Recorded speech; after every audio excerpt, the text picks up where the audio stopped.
the purpose if they're not actually going to ask for the result?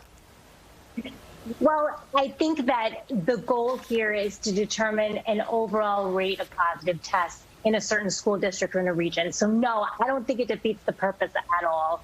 I think it's actually really important, especially if we're considering reducing some of these protective measures like masking, to know where we stand when we start unmasking and what our positive rate is. And we really want that rate to be low, like under 3%.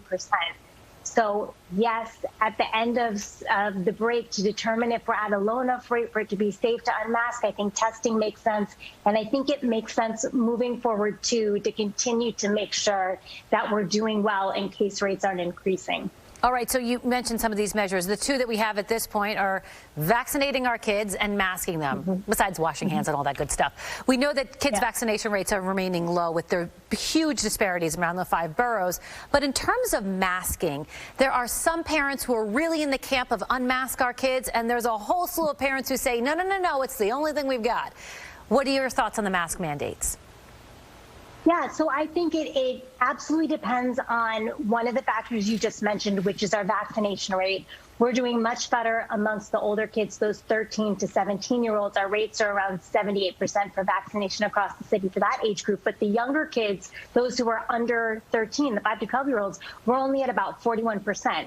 So that means that our younger kids, most of them, the majority, are at risk, and masking may still be very important for those kids.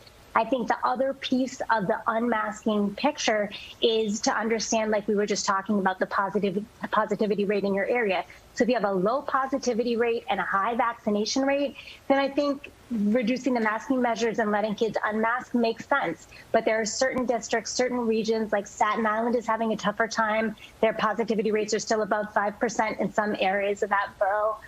So it's going to be harder to safely unmask in an area where the positivity rate is up at 5% versus an area that's at 1%. Yeah, there are some pediatricians that you talk to that say that they feel like the masks are now doing more harm than potentially COVID would because of its impact on kids. Yeah, I totally disagree with that. I think kids are really adaptable. I think that masking is something that kids are capable of doing. But I do think that and we need to progress toward, and it's possible to progress toward a hybrid situation where we unmask when case rates are low, when we're doing well.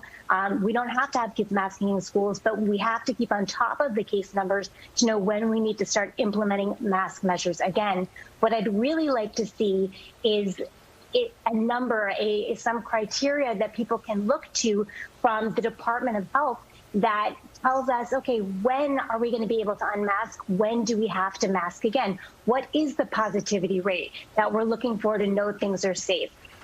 And certainly there's a lot of great data online with the New York City Department of Health that can tell you what your positivity rate is in your area, so people can go and look and see if they're in an area with a high rate of cases or a lower rate of cases. And I think that's really helpful information. All right, we'll leave it there, Dr. Susanna Hills. I think I speak for everybody who says we hope this break is a restful one for everybody and certainly a healthy one, because we need both. Absolutely. All right.